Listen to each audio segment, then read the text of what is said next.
Now, let's dive into today's story. Chapter 1. The Perfect Facade. Edward Mahoney stood on his wraparound porch, watching the sunrise paint the Virginia countryside in shades of gold and amber. At 42, he was a man who had built his life with the same precision he'd once used to dismantle enemy operations in his military days. Everything had its place. Every detail mattered, and weakness was a luxury he'd never been able to afford. The coffee in his hand steamed in the cool morning air as he surveyed the 200-acre property he'd purchased 5 years ago. The main house was a restored colonial that Charlotte had fallen in love with at first sight. She'd spent months decorating it, turning it into something that belonged in a home and garden magazine. The guest house where his mother-in-law Constance Preston lived sat nestled among the oak trees, far enough away to provide privacy, but close enough for the family dinner Charlotte insisted upon. "Dad, you're up early again." Josh Mahoney emerged from the house, his 17-year-old frame already showing the broad shoulders and disciplined posture that came from the martial arts training Edward had insisted upon. The boy moved with quiet confidence, his dark hair still tousled from sleep. "Old habits," Edward replied, his voice carrying the gravelly undertone of a man who'd learned to command respect through presence rather than volume. "Your mother still sleeping?" "Yeah. She was up late on the phone with Aunt Lisa again. Something about the baby's shower decorations." Josh accepted the cup of coffee his father handed him. "Speaking of which, are you actually going to hold the baby this time, or are you going to find another excuse?" Edward's mouth quirked into what might have been a smile on another man's face. On his, it looked more like a calculation. "I've held babies before, son. Just because I don't coo and make faces doesn't mean I'm uncomfortable." "Right. Because you treated Kelly and me like tiny soldiers from day one." There was affection in Josh's voice, not complaint. The Mahoney children had learned early that their father's love came in the form of high expectations and unwavering support when they met them. Kelly Mahoney appeared in the doorway, her blonde hair pulled back in a messy bun that somehow looked elegant on her 19-year-old face. She'd inherited her mother's beauty, but her father's steel spine. "Are you two having your cryptic father-son bonding time again? Because Mom wants to know if you're wearing the blue shirt or the gray one to the shower." "The gray one," Edward said without hesitation. "Blue makes me look like I'm trying too hard to be approachable." "God forbid anyone think you're human," Kelly teased, but she kissed his cheek as she passed. "I'll tell her. She's already stressed about this thing." Edward watched his daughter disappear back into the house, then turned his attention to the distant tree line, where the property bordered the state forest. Something had been bothering him for weeks now, a nagging sensation in the back of his mind that he couldn't quite identify. In his previous life, the one that officially didn't exist according to government records, that feeling had kept him alive on 3 continents. It was a sense that something in his environment had changed, something that didn't belong. Charlotte had been different lately. Subtle changes that most husbands might attribute to stress were the natural evolution of a 15-year marriage. But Edward wasn't most husbands.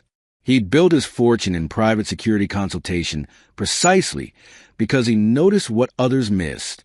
The way she held her phone differently, how she'd started taking calls in another room, the new perfume that appeared in their bathroom without explanation. "You're doing that thing again," Josh observed. "What thing?" "That thing where you look like you're planning someone's demise." Edward's laugh was a low rumble. "Maybe I am." The truth was, Edward Mahoney had never been a trusting man. Even before Charlotte, even before the kids, even before the military taught him that paranoia was just another word for preparation. His childhood in the project of Baltimore had been a masterclass in survival, where showing weakness invited predators and trust was a currency you couldn't afford to spend carelessly. His parents, Miguel and Rosa Burgess. He'd taken Mahoney from his stepfather who'd adopted him at 16, had worked 3 jobs between them just to keep food on the table. Edward had learned early that if you wanted something, you took it. If someone threatened what was yours, you eliminated the threat. It was a philosophy that served him well in special operations, where he'd earned a reputation for being absolutely ruthless in completing objectives.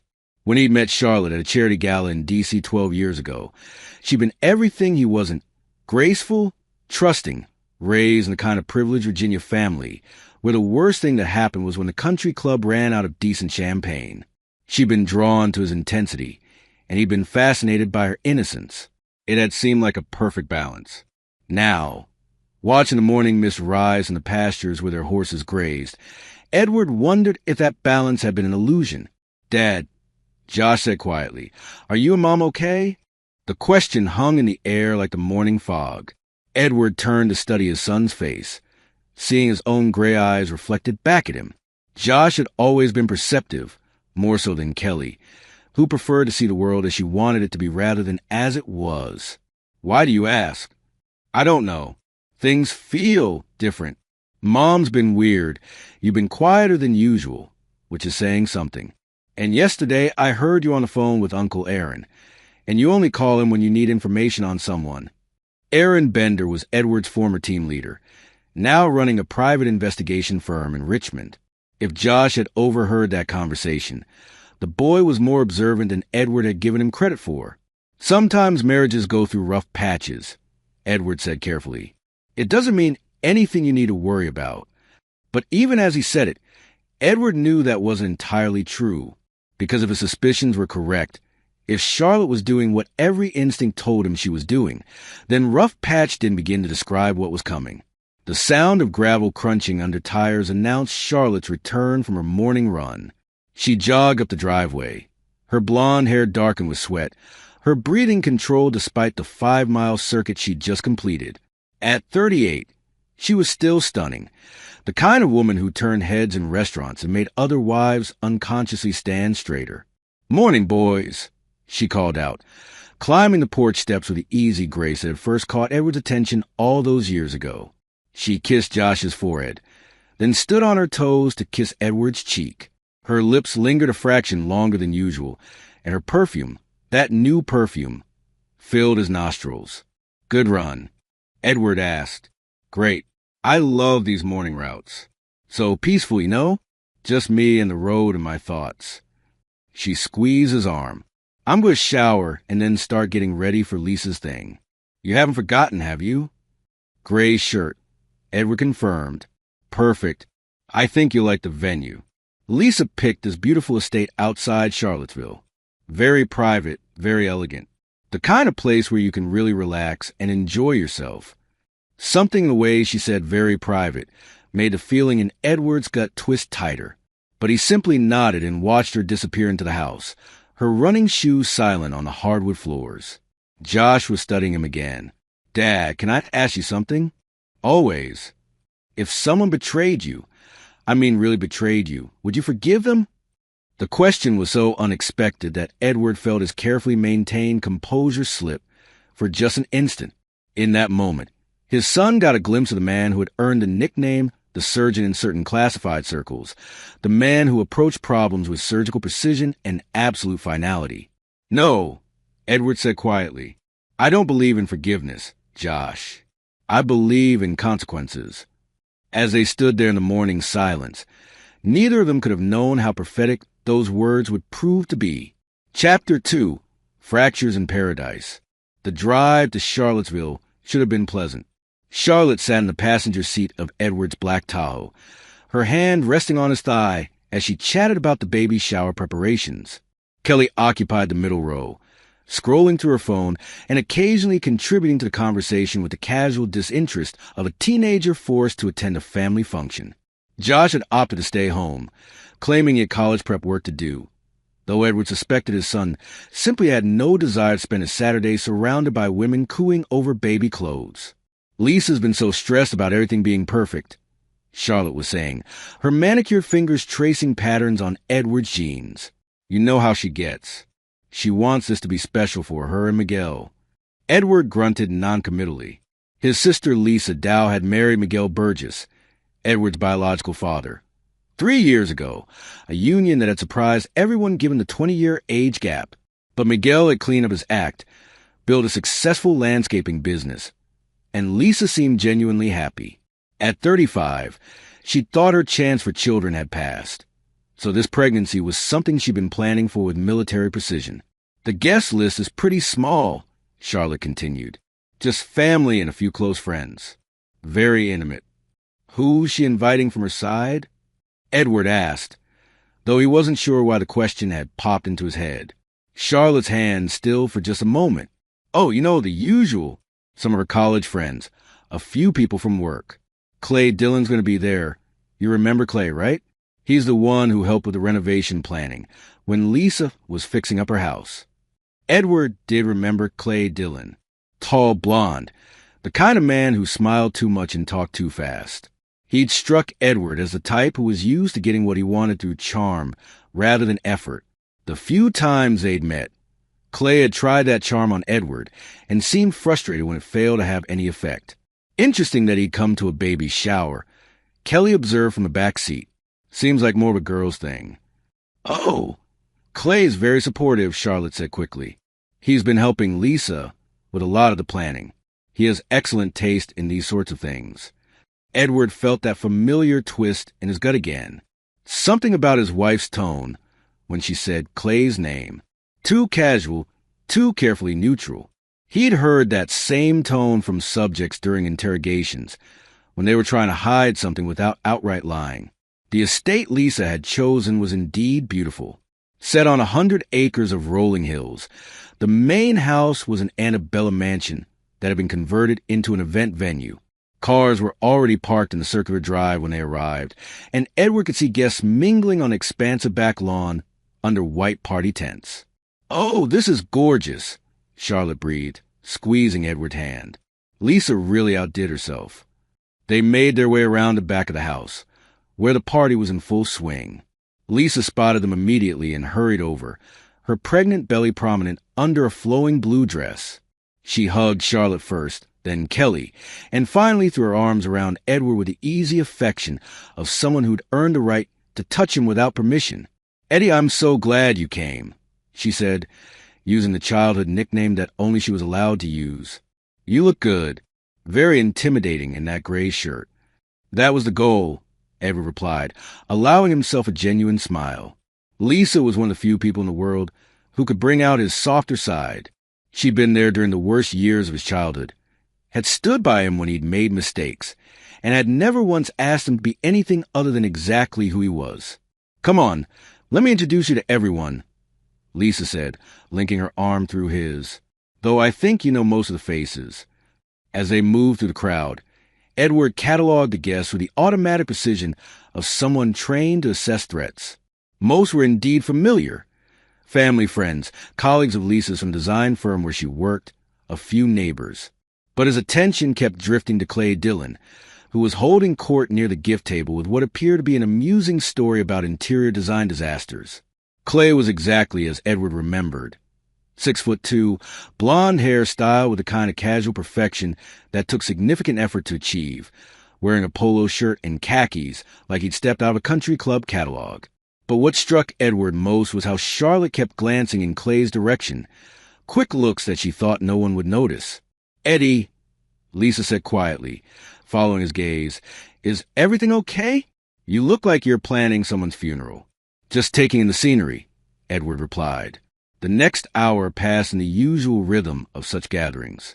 Edward made polite conversation, accepted a beer he didn't drink, and watched his wife work the crowd with the social grace that came from her privileged upbringing. Charlotte McKinney had been born to this world of garden parties and charity galas, while Edward had learned to navigate it as a matter of survival. It was during the gift-opening ceremony that Edward noticed the text. Charlotte was sitting beside him on one of the white folding chairs arranged in a semicircle around Lisa, her phone resting in her lap. When it buzzed an incoming message, she glanced down and Edward caught a glimpse of the screen. The contact name read CD and the message preview showed, "You look beautiful today." Edward's training had taught him to control his reactions, so his face betrayed nothing. But inside, something cold and sharp settled in his chest. CD could only be Clay Dillon, and there was no innocent reason for another man to be texting his wife about how beautiful she looked while sitting 10 feet away from her husband. Charlotte quickly deleted the message and slipped the phone into her purse, but not before Edward saw her small smile. The same secret smile she used to give him when they were first dating, and he'd send her romantic messages during meetings. Eddie, Lisa was holding up a tiny blue onesie. What do you think of this one? Very blue, Edward said automatically, his mind elsewhere. The gift opening continued, but Edward was no longer paying attention to the baby clothes and nursery decorations. Instead, he was watching his wife and Clay Dillon with the focused intensity of a predator studying its prey. The glances, the careful distance they maintained, the way Charlotte's laugh became slightly higher when Clay told a joke. It all painted a picture that Edward recognized with crystalline clarity. When it came time to hold the baby, Edward found himself hesitating. Lisa's neighbor had brought her 6-month-old son, and the guests were taking turns passing him around. As the bundle of blankets and soft gurgles made its way toward Edward, Charlotte suddenly grabbed his arm. "Take the kids and leave now," she whispered urgently, her fingers digging into his bicep with surprising strength. Edward turned to stare at his wife. Her usual composure was completely gone, replaced by something that looked like panic. Her face had gone pale, and there was a tremor in her voice he'd never heard before. "What?" Edward said quietly. No time to explain. Charlotte's eyes were darting around the party, like she was looking for escape routes. "Just take Kelly and go." "Please, Edward. Trust me." For a moment, Edward was completely off balance. In 15 years of marriage, Charlotte had never looked at him like this, like she was terrified of something she couldn't name. His first instinct was to demand answers, to pin her down until she explained what had her so spooked. But then his training kicked in, the same instincts that had kept him alive in hostile territory. When your partner says run, you run. Questions come later. "Kelly," Edward called out, his voice carrying enough authority to cut through the party chatter. "We're leaving." His daughter looked up from the gift table, where she'd been helping with ribbon duty. "Now!" "But we just got here." "Now!" Something in Edward's tone made Kelly's protest die in her throat. She gathered her purse and followed him toward the house without another word. As they reached the circular drive, Edward turned back to see Charlotte still sitting among the other guests, but her eyes were fixed on him with an expression he couldn't read. The drive home was tense. Kelly peppered him with questions that Edward couldn't answer because he didn't understand what had just happened. All he knew was that his wife had looked genuinely terrified and had sent him away like she was trying to protect him from something, or protect herself. When they pulled into their driveway 20 minutes later, Josh met them at the door with a concerned expression. "You're back early," he observed. "How was the shower?" "Ask your mother when she gets home," Edward said grimly. "I need to make some calls." He went to his study and closed the door, then pulled out his phone and dialed Aaron Bender's number. His former team leader answered on the second ring. "Eddie, how'd the baby shower go?" "I need you to accelerate that background check we discussed," Edward said without preamble. "On your wife?" "Eddie, I thought you said this was just being cautious." "It's not cautious anymore, and I need you to add someone else to the list. Clay Dillon, works in interior design, probably lives in the Richmond area." There was a pause. "What happened?" Edward stared out the window at the peaceful Virginia countryside, where nothing had changed but everything felt different. "I think my wife just warned me about something she's involved in," he said quietly, "and I need to know what it is before she comes home." Chapter 3. The Television Confession. Edward paced his study like a caged predator. His phone pressed to his ear as Aaron Bender's voice crackled through the speaker. "I can have preliminary information on Dillon within 2 hours, Aaron was saying. "But Edward, if you're right about this, you need to think carefully about what you're going to do with the information." "Just get it to me," Edward replied, his voice carrying a flat tone that had once made enemy combatants reconsider their life choices. "Everything. Financial records, social media, where he buys his coffee. I want to know what brand of toothpaste he uses." "And your wife?" Edward stopped pacing and stared out the window at the guest house where his mother-in-law lived. Constance Preston's car was gone, which meant she'd probably driven to the baby's shower after they'd left. The irony wasn't lost on him that he might be about to destroy the family that woman had worked so hard to integrate him into. Charlotte, too. Full deep dive. Bank records, phone records, travel history. If she's been cheating, there will be evidence. "Eddie, listen to me." Aaron's voice carried the weight of 20 years of friendship. "You're talking about going nuclear on your family based on a text message and a feeling. Maybe there's an explanation." "There's always an explanation, Aaron." The question is whether it's the truth. After Edward hung up, he sat in his leather chair and forced himself to think like the operative he'd once been rather than the husband he currently was. Strip away emotion, focus on facts, analyze patterns. Charlotte's behavior over the past 3 months began to take on a different shape when viewed through that lens. The new perfume, the phone calls taken in private, the way she'd started working out more, paying attention to her appearance with the kind of focus that suggested she was trying to impress someone, the evening errands that seemed to take longer than necessary, the subtle changes in her intimacy, not less frequent, but different somehow, like she was performing rather than participating. A knock on the study door interrupted his analysis. "Dad." Kelly's voice was muffled through the heavy oak. "Josh and I are ordering pizza. Do you want anything?" "I'm fine," Edward called back. But he wasn't fine. He was the opposite of fine. He was experiencing the peculiar sensation of watching his carefully constructed life develop fault lines that might bring the whole structure crashing down. His phone buzzed with a text from Charlotte. "Emergency at the party. Staying to help Lisa. Home later. Love you." Edward stared at the message for a long moment. In 15 years of marriage, Charlotte had never once used the word emergency in casual conversation. She was the type of woman who described natural disasters as challenging weather situations and called car accidents minor transportation incidents. The use of such a strong word felt deliberate, like a signal. But a signal of what? The afternoon crawled by with agonizing slowness. Edward tried to focus on work emails, then on a book, then on reorganizing his gun safe. But nothing could distract him from the growing certainty that his world was about to change dramatically. Josh and Kelly seemed to sense his mood and gave him space, occasionally checking on him but mostly staying out of his way. At 6:30, Edward's phone rang. Aaron's name appeared on the screen. "That was fast," Edward said by way of greeting.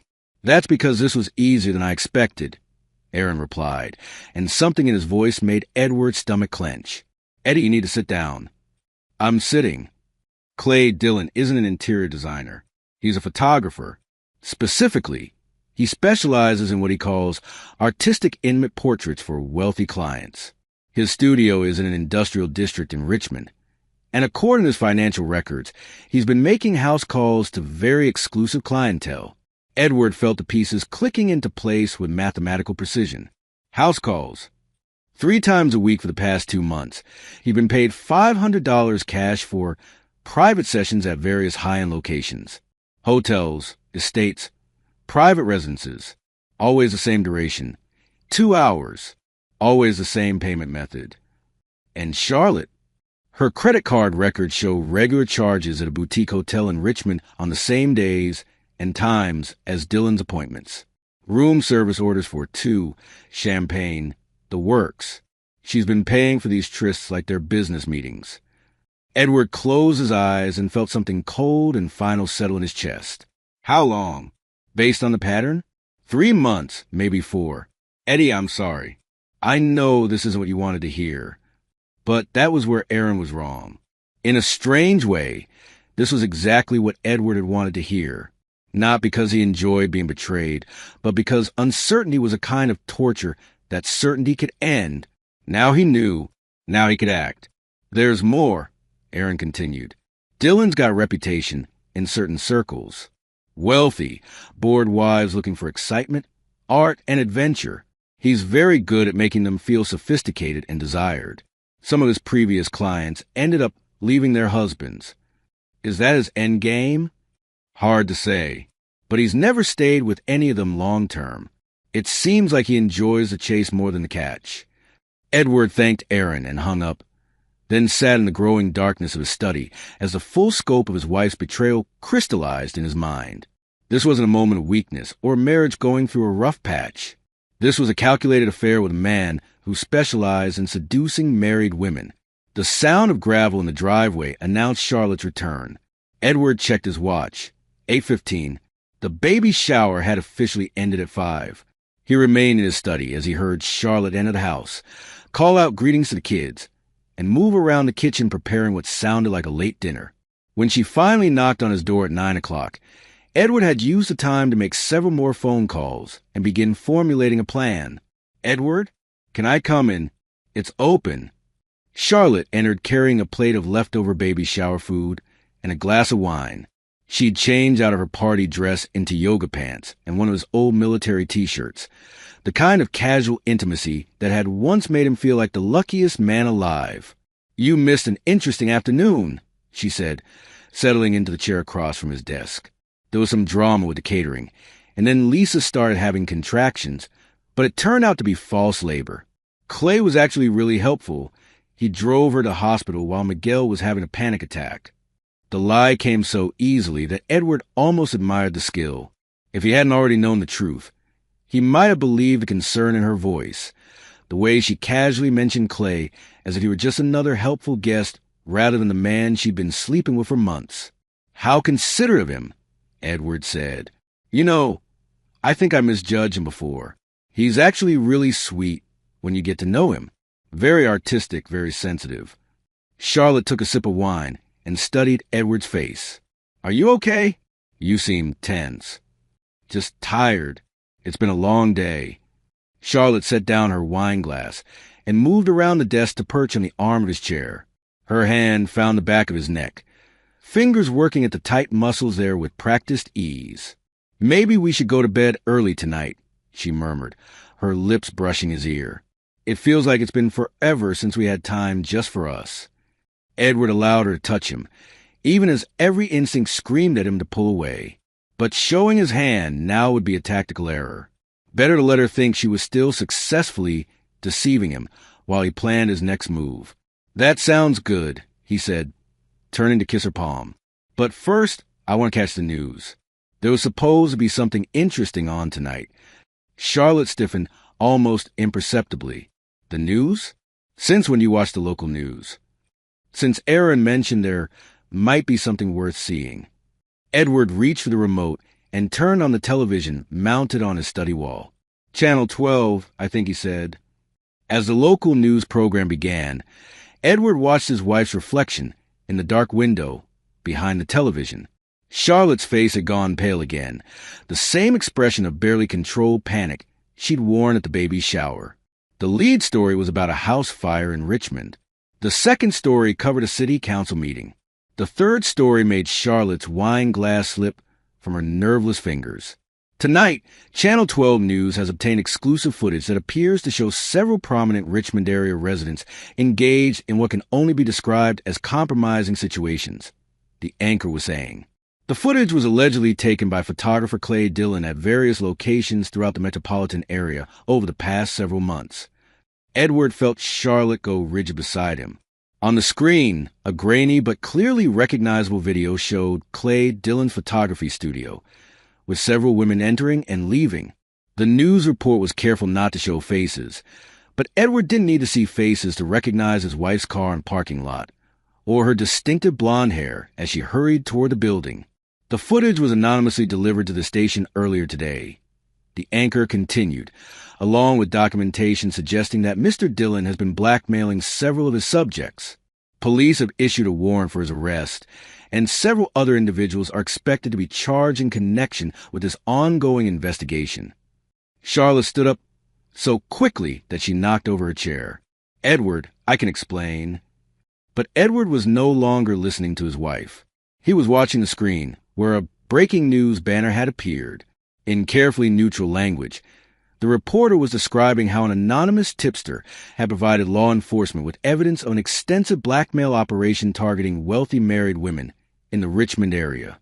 What the reporter didn't say, what couldn't be said on television, was that Edward Mahoney had spent the past 4 hours methodically destroying Clay Dillon's life. Aaron Bender's investigation had revealed not just the affair, but Dillon's entire modus operandi. The photographer wasn't just seducing married women. He was documenting their encounters and using the evidence to extort money from them. Edward had simply given law enforcement everything they needed to take Dillon down, along with enough anonymous tips to ensure the story would dominate the local news cycle for weeks. The anonymous tipster also provided the station with evidence suggesting that several of the women involved may have been willing participants in the alleged scheme. The reporter continued. "Our legal experts suggest that charges of conspiracy and fraud are likely to follow." Edward turned to look at his wife. who was standing frozen in the middle of his study like a deer caught in headlights. In the space of 10 minutes, her secret life had been exposed to the entire Richmond metropolitan area. Her affair was over, her lover was facing criminal charges, and she was likely to be arrested as a co-conspirator. "Sit down, Charlotte," Edward said quietly. "Edward, please, you have to understand. Sit down." The command in his voice made her sink back into her chair. For the first time in their marriage, Charlotte McKinney was seeing her husband as the people who had feared him in his previous life had seen him. Cold, calculating, and absolutely implacable. "Now," Edward said, muting the television but leaving the images of police cars outside Clay Dillon's studio playing silently on the screen. "Let's discuss what happens next." Chapter 4. The Unraveling. Charlotte's hands shook as she gripped the arms of her chair, her knuckles white against the dark leather. The television continued its silent broadcast behind Edward, the flashing lights of police cars painting intermittent shadows across his face. To Charlotte, he looked like a stranger, not the man who had held her hair when she was sick or who had cried when Kelly took her first steps, but something colder and infinitely more dangerous. "How long have you known?" she whispered. Edward leaned back in his chair, his gray eyes studying her with the clinical detachment of an entomologist examining a particularly interesting specimen. "I suspected for weeks. I've known with certainty for about 4 hours. Then you did this. You destroyed Clay." Clay destroyed himself the moment he decided to blackmail married women. Edward's voice was conversational, almost pleasant. "I simply provided law enforcement with evidence of crimes that were already in progress." Charlotte's face crumpled as the full scope of her situation became clear. "The police, they're going to arrest me, aren't they?" "Probably. Aaron's sources suggest they're building cases against at least 6 women who were involved with Dillon. Your financial records show you paid him nearly $15,000 over the past 3 months, ostensibly for photography services that never produced any legitimate artwork. Those weren't payment for blackmail," Charlotte said desperately. "They were gifts. I cared about him. Edward, this wasn't some sordid." "Don't." The single word cut through her explanation like a blade. "Don't insult my intelligence by pretending this was a romance. Dillon has done this exact thing to 7 other women in the past 2 years. You weren't special, Charlotte. You were just another mark." The words hit Charlotte like physical blows. She doubled over in her chair, her breath coming in short gasps.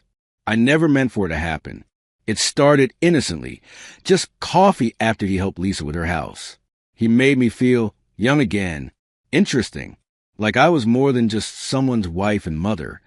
And that justifies betraying our marriage, betraying our children. You don't understand what it's like." Charlotte shot back, anger momentarily overpowering her fear. "You're so controlled, so perfect at everything you do. Do you have any idea what it's like to live with someone who never shows weakness, never needs anything, never seems to actually need me?" Edward's expression didn't change, but something shifted in his eyes. "So this is my fault." "That's not what I'm saying. I'm saying that I felt invisible in my own life. Clay saw me, really saw me, in a way that you haven't in years." "Clay saw an easy target," Edward corrected. "A wealthy, lonely woman with access to money and a marriage she was willing to risk. That's not the same thing as being seen." Charlotte stared at her husband, and for the first time in their marriage, she recognized that she was looking at someone she didn't really know. The gentle man who had proposed to her on Virginia Beach, who had held her hand during her difficult pregnancies, who had never once raised his voice to her in 15 years. That man was still there, but underneath was someone capable of orchestrating another person's complete destruction with surgical precision. "What happens now?" she asked. Edward was quiet for a long moment, his fingers steepled in front of him. "Now you make a choice. You can call a lawyer, prepare for the inevitable charges, and fight this through the courts while our children watch their mother become a public scandal.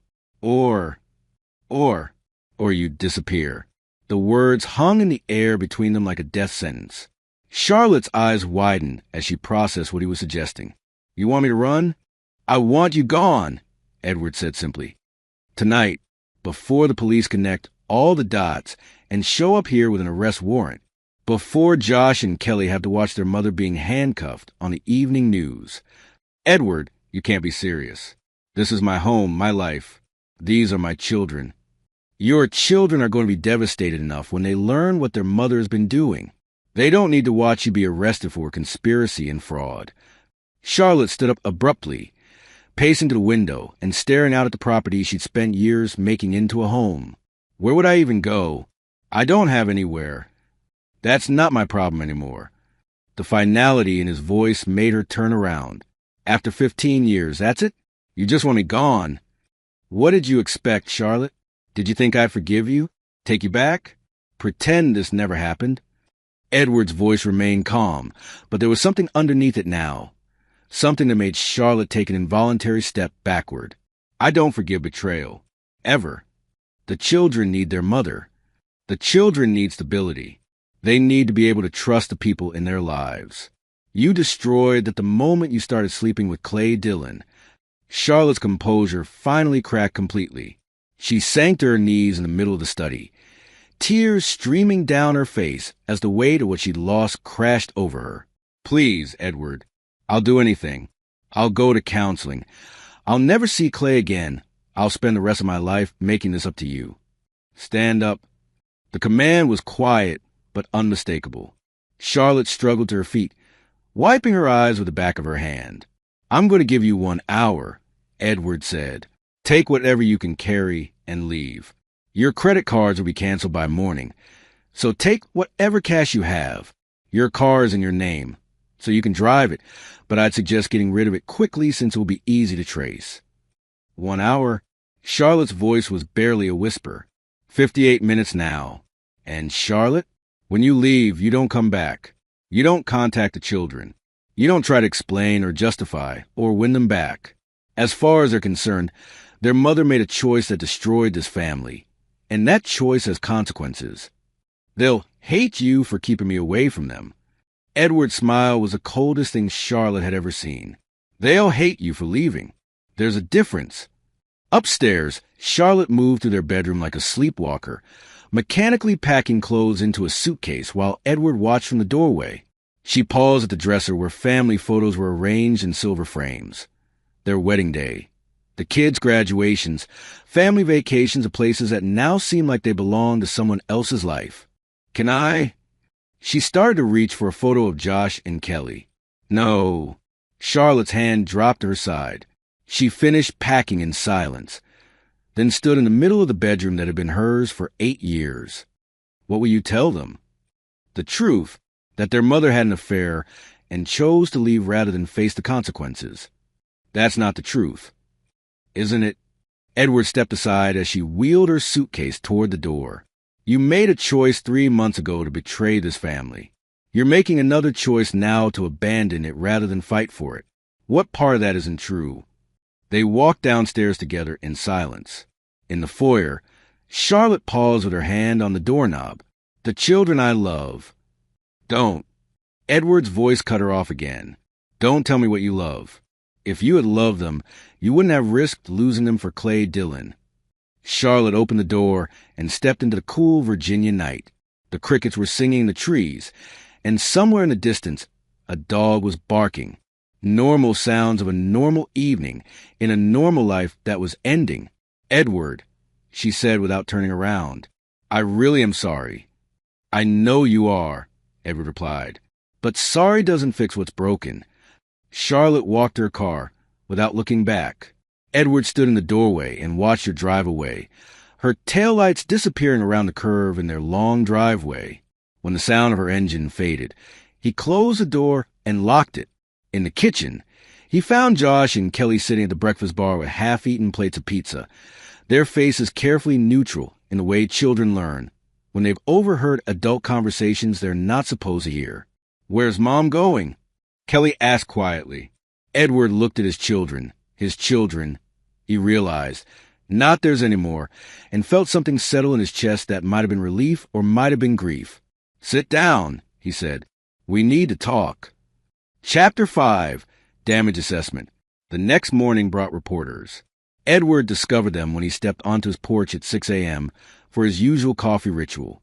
3 news vans were parked along the road at the edge of his property, their satellite dishes extended like mechanical flowers reaching for the sky. Camera crews lounged against their vehicles, smoking cigarettes and checking their equipment, while they waited for something newsworthy to happen. Mr. Mahoney, a blonde reporter in a red blazer, started jogging toward his house the moment she spotted him. "Could we get a statement about your wife's involvement with Clay Dillon?" Edward studied the approaching pack of journalists with the same detached interest he might show a pack of wolves. Behind the blonde reporter, camera operators were hefting their equipment and following her wake, hoping to capture whatever reaction they could provoke. He set his coffee cup on the porch railing and walked to the edge of his property, where a decorative iron fence marked the boundary between his land and the public road. The reporters clustered on the other side, like children pressing against zoo barriers. "Good morning," Edward said pleasantly. "Mr. Mahoney, are you aware that your wife Charlotte is wanted for questioning in connection with the Clay Dillon blackmail scandal?" The blonde reporter thrust a microphone toward him while her cameraman focused his lens. "I'm aware that my wife left last night," Edward replied. "Beyond that, I have no comment." "Do you know where she went?" "No." "Are you planning to stand by her through this investigation?" Edward considered the question for a moment, then smiled the same cold smile that had made Charlotte flinch the night before. "My wife made her choices. Now she gets to live with the consequences." The reporters exchanged glances. This wasn't the response they'd been expecting from a loyal husband defending his family. "Sir, some sources suggest that you might have been the anonymous tipster who provided evidence against Mr. Dillon," called out a male reporter from the back of the group. "Sources say a lot of things," Edward replied. "Most of them are wrong." He turned and walked back to his house without another word, leaving the reporters to shout additional questions at his retreating figure. From the kitchen window, he could see Josh and Kelly watching the spectacle with expressions of mortification and confusion. "Dad," Kelly said as he entered the house, "what's going on? Why are there news crews in our front yard?" Edward poured himself a fresh cup of coffee and considered how much truth his children were ready to handle.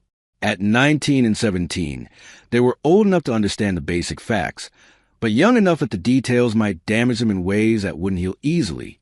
"Your mother was having an affair," he said simply. "The man she was involved with has been arrested for blackmail. The media thinks there's a story here." Josh set down his orange juice with careful precision. "How long did you know?" "I suspected for a while. I confirmed it yesterday." "Is that why she left?" Kelly's voice was small, younger than her 19 years. "She left because she didn't want to face the consequences of her actions." Kelly stared at him for a long moment. "Are you okay, Dad?" Edward felt something twist in his chest at the question. His daughter was worried about him, even as her own world was falling apart. "I'm fine, sweetheart. What I need to know is whether you two are going to be okay." "Define okay," Josh said dryly. "Because if okay means pretending our mother didn't just blow up our family for some random guy, then no, I don't think it would be okay." Edward studied his son's face, seeing his own features reflected back, but tempered with Charlotte's softer lines. Josh had always been the more analytical of his children, the one who processed emotions through logic rather than feeling. Right now, that trait was probably serving him well. "Your mother made a mistake," Edward said carefully. "But that doesn't mean our family is destroyed. It just means it's different now." "Different how?" Kelly asked. "Smaller." The word hung in the air between them. Edward watched his children process the implications. That their mother wasn't coming back. That their family structure had permanently changed. That the life they'd known was over. Can we call her?" Kelly asked hesitantly. "She won't answer," Edward replied. "And even if she did, what would you say? That you forgive her? That you want her to come home and pretend this never happened?" Kelly's eyes filled with tears. "Maybe. Then you'd be enabling her to hurt you again." It was Josh who asked the question Edward had been expecting. "Did you make her leave?" Edward met his son's eyes steadily. "I gave her a choice. She could stay and face the consequences of her actions, or she could leave before those consequences caught up with her. She chose to leave." "But you knew she'd leave," Josh pressed. "You knew Mom wouldn't want to deal with the scandal and the police and all the rest of it." Yes, Edward admitted. I knew she'd run. So you basically forced her out without actually forcing her out. Edward felt a flash of pride at his son's perceptiveness, even under these circumstances. That's one way to look at it. What's another way? That I protected this family from having to watch her be arrested on our front lawn. The phone rang before either of his children could respond. Edward glanced at the caller ID and saw Aaron Bender's name. I need to take this, he said, stepping into his study. Eddie, we have a problem, Aaron said without preamble. Clay, Dylan posted bail an hour ago. Edward felt his hand tighten on the phone. How is that possible? You said they had solid evidence. They do, but apparently Dylan's family has money, and his lawyer convinced a judge that he's not a flight risk. He's out pending trial. Where is he now? Unknown. He left the courthouse in a black Mercedes that's registered to a law firm in D.C. Eddie, you need to be careful. If Dylan figures out that you were behind the evidence dump, he might come looking for payback. Edward walked to his window and looked out at the reporters still camped on his property line. Let him come. I'm serious. This guy has already shown he's willing to manipulate and blackmail people. He might not stop at legal revenge. Aaron, Clay Dillon spent 3 months seducing my wife and documenting their encounters. He used those images to extort money from her and God knows how many other women. If he wants to escalate this beyond the legal system, that's his choice. And if he comes after your kids? Edward's voice went flat and cold. Then Clay Dillon will discover why my former colleagues call me the surgeon. After Edward hung up, he stood at his window for several minutes, watching the reporters and thinking about the conversation. Aaron was right to be concerned. Men like Clay Dillon didn't accept defeat gracefully, especially when that defeat was as public and humiliating as the one Edward had orchestrated. But Edward had been dealing with dangerous men for most of his adult life. The difference between Clay Dillon and the enemies he'd faced in his military days was that Dillon was a predator who specialized in targeting the vulnerable.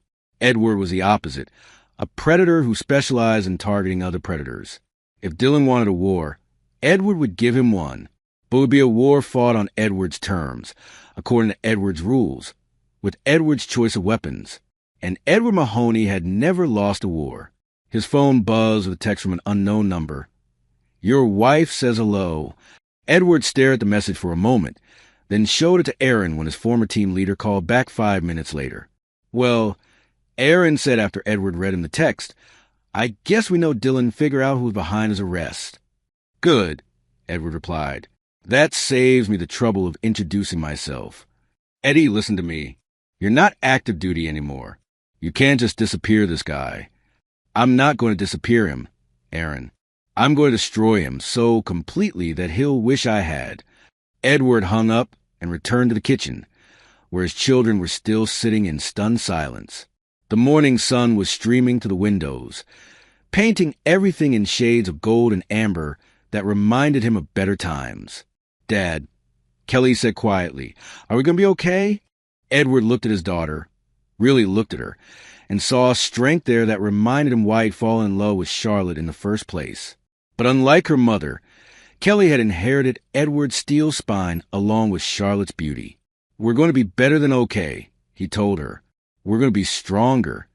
Outside, the reporters were settling in for what looked like a long siege. Edward's phone was ringing with calls from numbers he didn't recognize, probably more journalists looking for quotes or statements. The orderly life he'd built was officially under assault, but Edward Mahoney had been under assault before, and he'd always emerged victorious. This time would be no different. Chapter 6, The Hunter and the Hunted. 3 days after Charlotte's disappearance, Edward received a package. It arrived via overnight delivery, addressed to him personally with no return address. Josh brought it to his study, where Edward had been working on what he euphemistically called security arrangements for his family. The package was small, roughly the size of a jewelry box, wrapped in brown paper. Dad, Josh said, set it on the desk. This came for you. The delivery guy said someone paid cash to have it sent. Edward studied the package without touching it. In his previous life, unexpected packages had been cause for extreme caution. Old habits died hard. Step back, son. You think it's dangerous? I think it's interesting. Edward carefully examined the wrapping, looking for signs of unusual weight distribution or suspicious thickness. After a thorough visual inspection, he used a letter opener to slice through the tape and paper.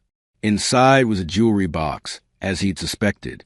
Inside the jewelry box was a USB drive and a folded piece of paper. Edward unfolded the paper and read the message written in neat handwriting. Mr. Mahoney, I thought you might want to see what your wife really thinks of you. Also include our photos she'll probably want back. We should meet. Clay. Edward felt something cold settle in his stomach. He inserted the USB drive into his computer and opened the files it contained. There were dozens of photos, intimate images of Charlotte that left nothing to the imagination, but was the audio files that made Edward's jaw clench. Edward doesn't suspect anything. He's too arrogant to think I'd ever cheat on him. Charlotte's voice, clear and unmistakable. What about the kids? Won't they ask questions if you keep coming here? Clay Dillon's voice, smooth and confident. The kids don't pay attention to what I do. And Edward, God, Clay, you have no idea what it's like living with someone who thinks he's better than everyone else. He looks at me sometimes like I'm this pathetic little housewife who couldn't survive without him. Edward's hands remained steady as he fast-forwarded through the recordings, but inside, something was being systematically torn apart. The woman on these recordings wasn't the Charlotte who had begged for forgiveness in his study. This was someone who had been mocking him, analyzing his weaknesses, treating their marriage like a prison sentence. He's so controlling, Charlotte continued in another recording. Everything has to be perfect. Everything has to be his way. Sometimes I think about what it would be like to just disappear, start over somewhere else with someone who actually appreciates me. We could do that, Clay's voice suggested. I know people who could help us disappear. New identities, new life. Your husband would never find us. Really? You'd do that for me? Baby, I'd do anything for you. Edward stopped the recording and sat back in his chair. Clay Dillon hadn't just been seducing his wife. He'd been recruiting her for some kind of escape plan. The affair wasn't just about sex or blackmail. It was about convincing Charlotte to abandon her family entirely. Josh was watching him carefully. Dad? What's on there? Nothing you need to see, Edward replied, ejecting the USB drive. But I need you to do something for me. I need you to take your sister and go stay with Uncle Aaron for a few days. Why? Because Clay Dillon is out on bail, and he's trying to provoke me into doing something stupid. I don't want you and Kelly anywhere near this house until it's resolved. Josh's expression hardened in a way that reminded Edward himself at that age. I'm not running away because some photographer thinks he can intimidate our family. You're not running away. You're following orders. The military command tone made Josh straighten automatically. Dad, I can help. I've been training in martial arts since I was 8.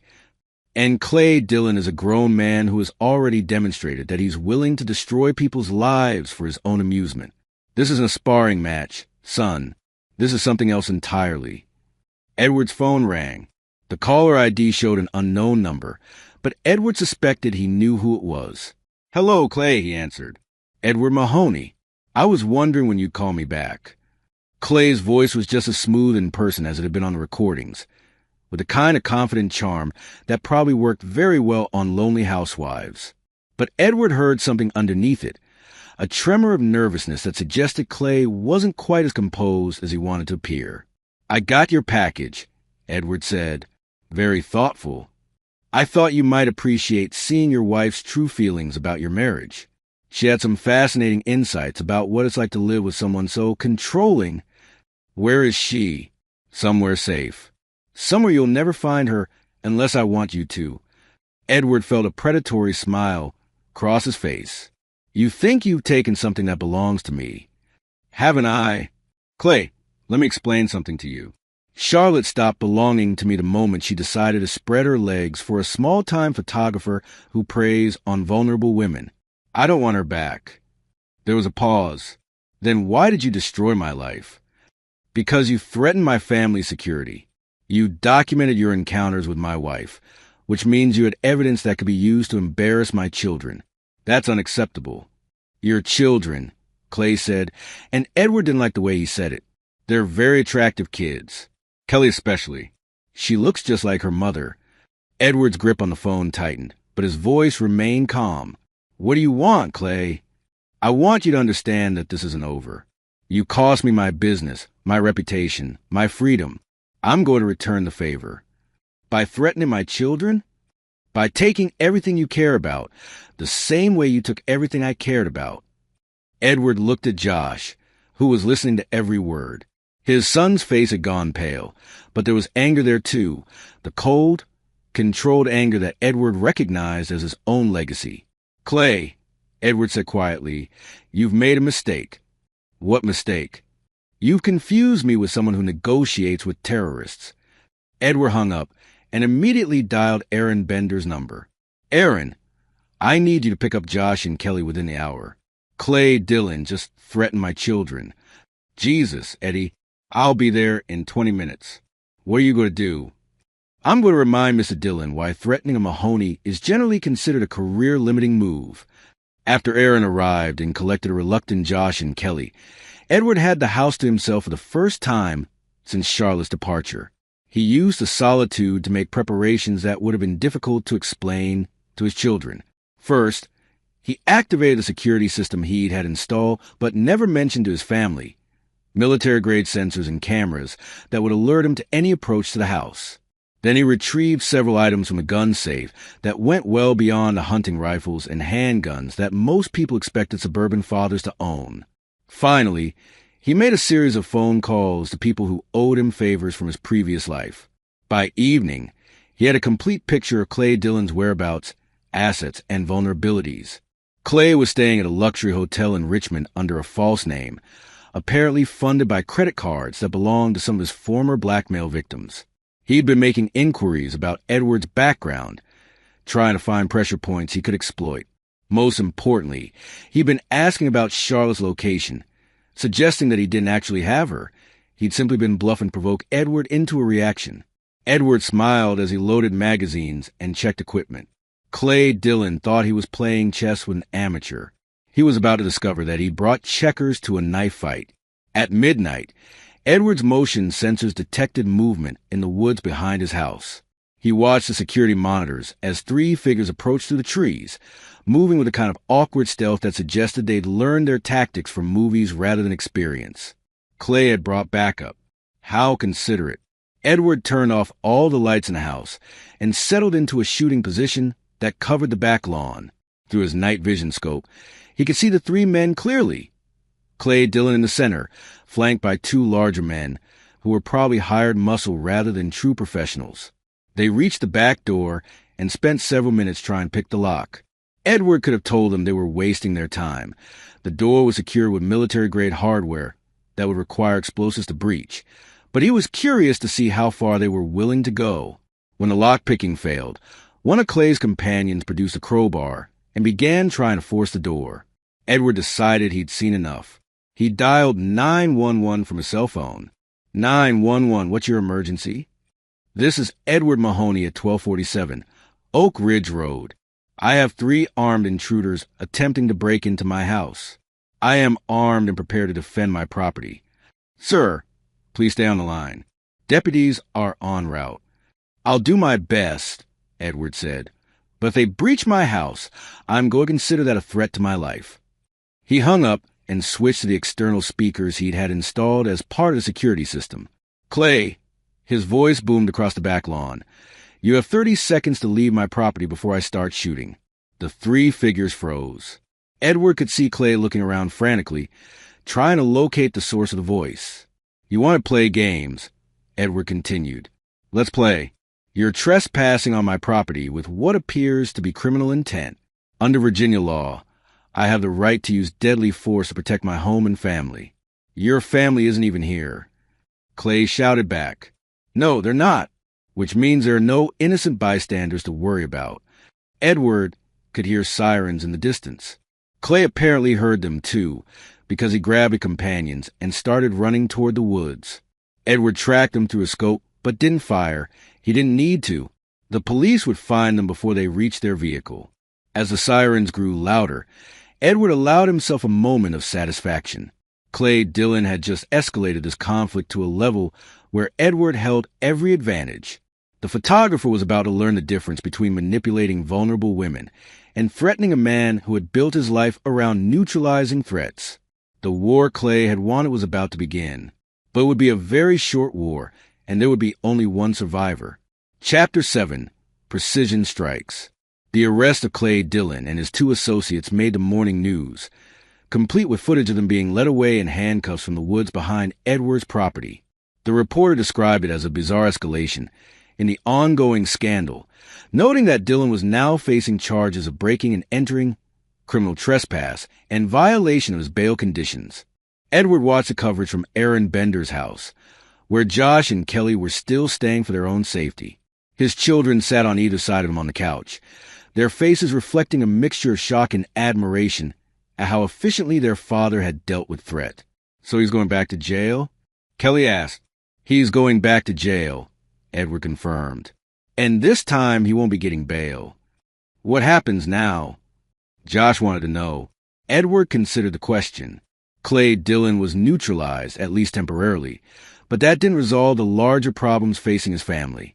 Charlotte was still missing, though Aaron's sources suggested she was hiding somewhere in North Carolina, using her maiden name. The media was still camped outside their house, and the scandal would continue to follow them until something more interesting came along to capture public attention. More importantly, Edward had used Clay's attack as an opportunity to send a message to anyone else who might be tempted to threaten his family. Word would spread through certain circles that Edward Mahoney was not someone to be trifled with, that the suburban father facade concealed someone much more dangerous. "Now we rebuild," Edward said. "We figure out how to move forward without your mother." Kelly looked uncomfortable. "Dad, have you heard from her at all? I mean, I know she messed up, but she's still our mom." Edward had been expecting this conversation. Despite everything Charlotte had done, despite the recordings where she'd mocked their marriage and discussed abandoning their family, his children still loved their mother. That love would complicate their healing, but it was also evidence of their fundamental decency. "I haven't heard from her directly," Edward said carefully, "but I know she's safe. Could we maybe try to contact her? Just to talk?" Edward studied his daughter's face, seeing Charlotte's features there, but hoping for his own strength. "Kelly, what would you say to her?" "I don't know. That I miss her? That I want to understand why she did this. And if she told you that she left because she was unhappy in our family? That she found someone who made her feel more alive than we ever did? What then?" Kelly's eyes filled with tears. I guess I want to know if there was anything we could have done differently." "There wasn't," Edward said firmly. "Your mother made a choice to have an affair. She made another choice to abandon her family rather than fight for it. Those were her decisions, not ours." Josh was studying his father with the analytical expression Edward recognized as his own. "Dad, are you ever going to forgive her?" "No." The finality of the word seemed to echo in the room. Edward saw his children exchange glances, processing this new reality. "But what if she comes back and apologizes?" Kelly pressed. "What if she wants to try to make things right? Then she'll discover that some things can be fixed with apologies." Aaron emerged from his kitchen carrying a cup of coffee and wearing the expression of someone who'd been listening to a conversation he wished he could avoid. "Kids, why don't you go check on my horses? I need to talk to your father for a minute." After Josh and Kelly had gone outside, Aaron settled into his recliner and studied Edward with the familiarity of 20 years of friendship. "You're scaring them," Aaron said. "They should be scared. Their mother betrayed them in the worst possible way, and now they're trying to find ways to excuse it because they can't process the reality. Eddie, they're kids. They love their mother. Their mother stopped deserving that love the moment she decided to mock them to her lover." Aaron was quiet for a moment. "You know, for someone who just successfully defended his family against a genuine threat, you don't seem very satisfied." Edward considered that observation. Aaron was right. He should have felt some sense of completion now that Clay Dillon was in custody and his family was safe. Instead, he felt hollow, like he won a battle in a war that couldn't truly be won. Clay Dillon was never the real problem. Edward said finally. He was just a symptom. Meaning? Meaning the real problem was that my wife was capable of betraying our family in the first place. Destroying Clay doesn't change that. So what would change it? Edward didn't have an answer for that question, and Aaron seemed to recognize his silence as an admission of something deeper. Eddie, you can't control whether people betray you. You can only control how you respond when they do. I'm responding. You're retaliating. There's a difference. Before Edward could reply, his phone rang. The caller ID showed an unknown number, but something about the area code made him answer. Hello, Edward. Charlotte's voice was small, uncertain. It's me. Edward felt his children's presence before he saw them. They'd come back inside and were standing in the doorway, their eyes wide at hearing their mother's voice through the phone speaker. Charlotte. Edward's voice was neutral, giving nothing away. I saw the news about Clay. Are you and the kids okay? We're fine. Clay Dillon is in jail, where he belongs. There was a long pause. Edward, I need to see you. We need to talk. We have nothing to talk about. Please. I know I don't deserve it, but I'm asking for one conversation. Just you and me face to face. Edward looked at his children, saw the hope and pain warring in their expressions. They wanted him to say yes, wanted to believe that their family could somehow be repaired. Where are you? He asked. Asheville. I can meet you anywhere you want, anytime you want. Edward calculated distances and drive times. Tomorrow night, 7 o'clock, the Marriott in downtown Richmond. Come alone. Edward, thank you. I know this doesn't fix anything, but... Charlotte, Edward interrupted, I'm not meeting you to reconcile. I'm meeting you to make sure you understand that this is over. He hung up before she could respond. When he looked up, Kelly was crying again. Dad, maybe this is a chance for me to make your mother understand that her choices have consequences, Edward said. Nothing more. But as he watched his children struggle with the complicated emotions their mother's call had triggered, Edward wondered if he was making the right decision. Was he protecting his family by refusing to forgive Charlotte, or was he perpetuating their pain by keeping the wound open? The answer, he realized, didn't matter. Edward Mahoney had never been a man who second-guessed his decisions once they were made. Charlotte had betrayed their family, and now she would live with the consequences of that betrayal. Tomorrow night, he would make sure she understood that those consequences were permanent. Chapter 8. The Final Verdict. The Marriott's lobby was nearly empty at 7 o'clock on a Tuesday evening. Edward arrived 15 minutes early and positioned himself at a table that gave him clear sightlines to all entrances while keeping his back to a wall. Old habits from a life that officially didn't exist, but habits that had kept him alive when it mattered. He dressed carefully for this meeting. A charcoal gray suit that emphasized his broad shoulders, a black shirt that made his gray eyes look like winter storms.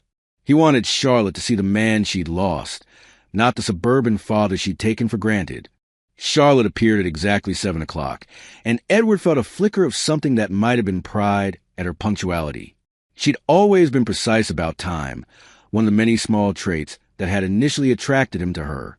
She spotted him immediately and walked over with the kind of careful composure that suggested she'd been rehearsing this moment. She looked older, Edward noted with clinical detachment. The stress of the past week had carved lines around her eyes that hadn't been there before, and her usual perfect posture had been replaced by something more fragile. She was still beautiful. That hadn't changed. But she was no longer the confident woman who had ruled their social circle with effortless grace. Edward, she said, settling into the chair across from him. Charlotte. They studied each other across the small table, like opponents sizing up their chances. Edward saw Charlotte's eyes taking his suit, his posture, the way he'd chosen this meeting place to emphasize that he held all the power in this conversation. You look good, she said finally. You look tired. Charlotte's laugh was hollow. I haven't been sleeping well. It's been a difficult week. I imagine it has. A waitress approached their table, and Charlotte ordered wine, while Edward stuck with coffee. They waited in silence until the drinks arrived, both of them apparently reluctant to begin a conversation that could only end badly. How are Josh and Kelly? Charlotte asked finally. They're processing their mother's abandonment. It's taking time. I didn't abandon them, Charlotte said sharply. You forced me out. I gave you a choice. You chose to run rather than fight for your family. What kind of choice was that? Stay and be arrested, or leave and maybe preserve some dignity for kids? Edward leaned back in his chair, his expression unchanged. The kind of choice that reveals character. You chose self-preservation over your children. Charlotte's composure cracked slightly. That's not fair, and you know it. What's not fair is 15 years of marriage destroyed because you decided to fuck a photographer who specializes in seducing married women. The crude language made Charlotte flinch. Edward had never spoken to her that way before, had always maintained a careful courtesy that came with his military background. But tonight was about clarity, not courtesy. I made a mistake, Charlotte said quietly. I know that. I'll regret it for the rest of my life. Mistakes are when you forget to pay a bill or burn dinner. What you did was a series of calculated decisions to betray your family. I fell in love. You fell for a con man who was documenting your encounters and using them to extort money from you. That's not love, Charlotte. That's stupidity. Charlotte's face went white. How did you? The recordings he had, did you hear them? All of them. Edward watched his wife process this revelation, saw the moment she realized that he'd heard her mocking their marriage, discussing plans to abandon their children, treating their 15 years together like a prison sentence she was desperate to escape. Edward, those recordings. I was angry and hurt, and I said things I didn't mean. Which things didn't you mean? When you call me controlling and arrogant, when you said the kids didn't pay attention to what you did, when you discussed disappearing with Clay and starting a new life somewhere I'd never find you. Each question hit Charlotte like a physical blow. She gripped her wine glass with both hands, knuckles white against the dark red liquid. I was confused, she whispered. Clay made me feel things I hadn't felt in years, and I thought maybe that meant our marriage was over. But I never would have actually left the kids. You did leave the kids. Because you gave me an impossible choice. I gave you the same choice I give any enemy who threatened my family. Surrender or face the consequences. The word enemy hung in the air between them like a death sentence. Charlotte stared at Edward, and for the first time, she seemed to understand totality of what she'd lost. Enemy, she repeated. Is that what I am to you now? You betrayed my children, Edward said simply. That makes you whatever I decide you are. Charlotte set down her wine glass and leaned forward, her voice taking on the desperate edge of someone making a final argument before a hostile jury. Edward, I know I hurt you. I know I made terrible mistakes. But I'm the mother of your children. Doesn't that count for something? Can't we find some way to? No. The finality of the word stopped her mid-sentence. I don't want you back, Charlotte. I don't want to try again. I don't want counseling or second chances, or any of the other things people say when they're trying to fix something that's permanently broken. But the kids will be fine. They're stronger than you think they are, and they'll learn to be stronger without you. You can't just cut me out of their lives forever. Edward's smile was the coldest thing Charlotte had ever seen. Watch me. They'll resent you for keeping us apart. They'll understand that actions have consequences. It's a lesson their mother never learned. Charlotte stared at him for a long moment, then reached into her purse and pulled out an envelope. I wrote them letters, she said, placing it on the table between them. Would you at least give them these? Edward didn't touch the envelope. What do they say? That I love them, that I'm sorry, that this isn't their fault, and that you chose Clay Dillon over their father. I didn't choose Clay over you. I chose myself over a marriage that was making me feel invisible. Same thing. Charlotte pushed the envelope toward him across the table. Please, Edward. They deserve to hear from me in my own words. Edward picked up the envelope and, without opening it, tore it in half. Then he tore it in half again, dropping the pieces into the ashtray at the center of their table. Your words are what got us into this situation, he said. My children don't need to hear any more of them. Charlotte watched the pieces of her letters settle into the ashtray like confetti at a funeral. When she looked up at Edward again, her eyes were filled with a grief so profound it might have moved him once. But that was before he'd heard her recordings, before he'd understood the depth of her contempt for the life they'd built together. "I loved you," she said. "I know you don't believe that now, but I did love you. You loved the security I provided.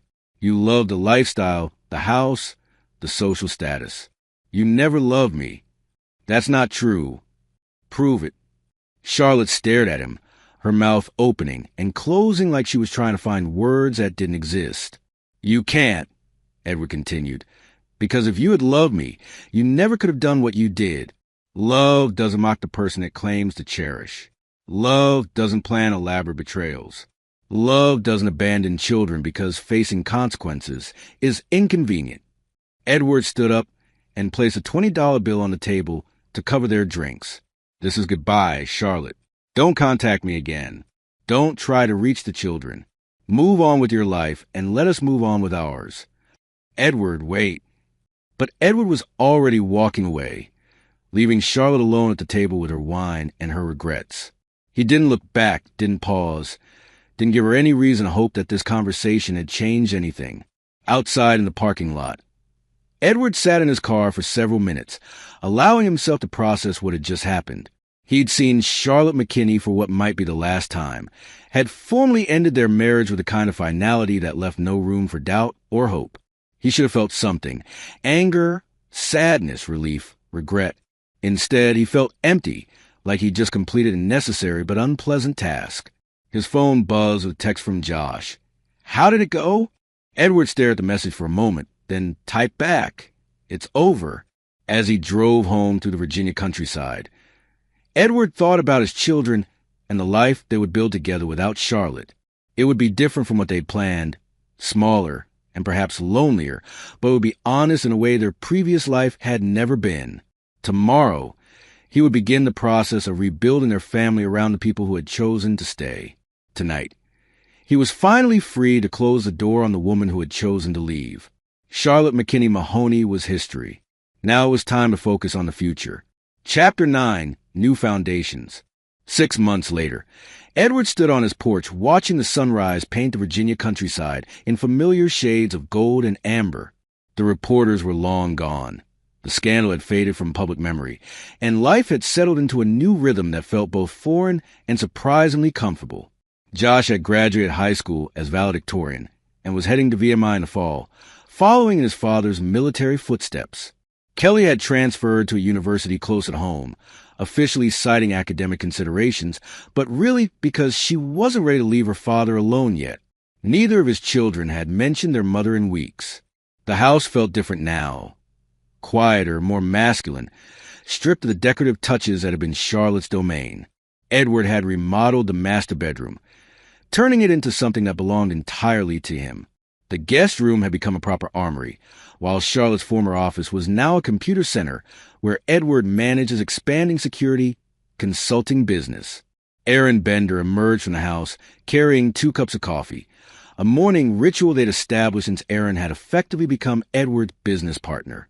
The private investigation firm was thriving, with clients ranging from suspicious spouses to Fortune 500 companies needing background checks on potential executives.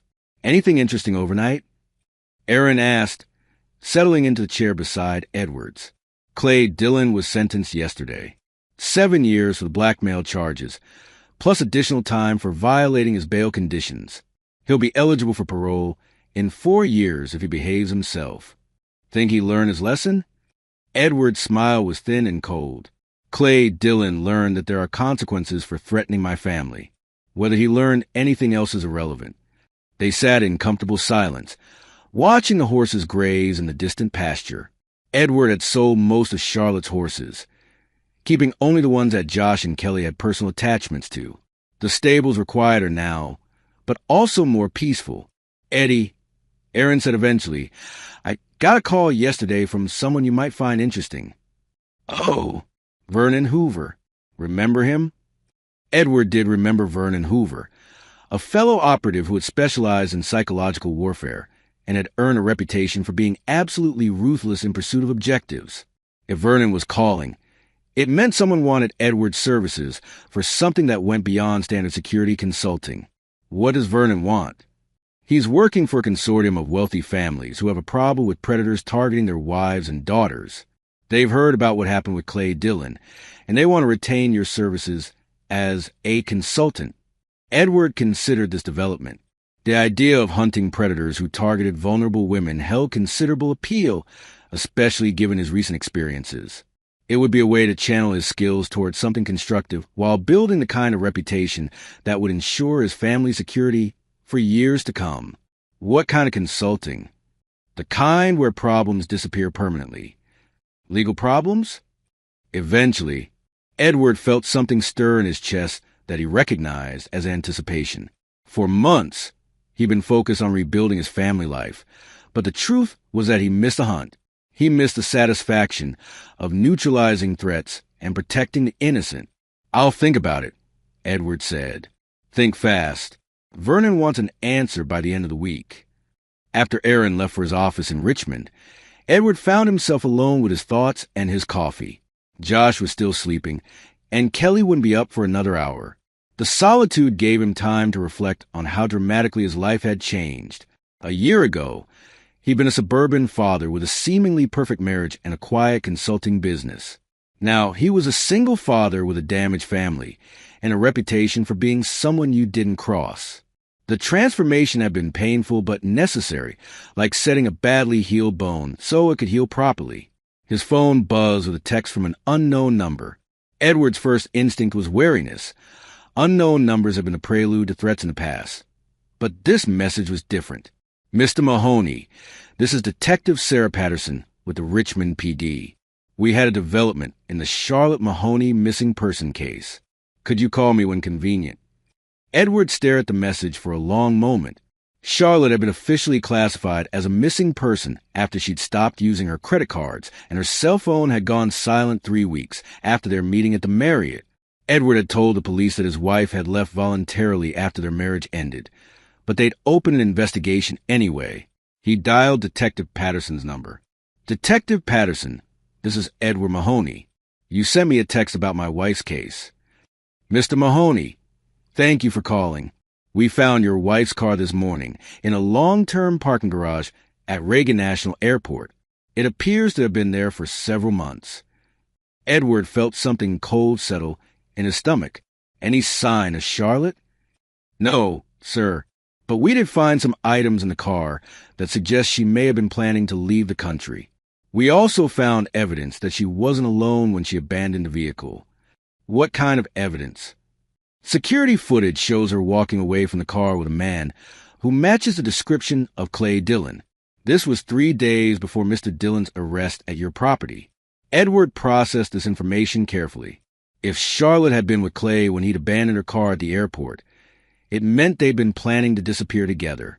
But Clay had been arrested, which meant Charlotte had been left stranded without resources or a plan. "Detective, are you suggesting that my wife might be in danger?" "We're exploring all possibilities, Mr. Mahoney. But given Mr. Dillon's history and the circumstances of your wife's disappearance, we're concerned that she may have become a victim of the man she thought was helping her." After Edward hung up, he stood on his porch for a long time, thinking about the implications of what Detective Patterson had told him. If Charlotte was dead, if Clay Dillon had killed her either before or after their failed escape attempt, then Edward was responsible. Not legally, perhaps, but morally. He'd orchestrated Clay's downfall knowing that the man was dangerous, knowing that Charlotte was vulnerable, knowing that desperate people do desperate things. The question was whether he cared. Edward searched his feelings for some trace of guilt or regret, some indication that he mourned the possible loss of the woman who had been his wife for 15 years. But all he found was a cold satisfaction that justice had been served, one way or another. Charlotte had chosen to betray her family. Clay Dillon had chosen prey on vulnerable women. If those choices had led to consequences neither of them had anticipated, that was unfortunate, but not Edward's responsibility. "Dad!" Kelly's voice came from behind him. "Everything okay? You look like you're planning someone's funeral again." Edward turned to smile at his daughter, who was wearing one of his old military T-shirts and had her blonde hair pulled back in a messy ponytail. She looked young and innocent and absolutely nothing like the woman who had given birth to her. "Just thinking about the future," Edward said.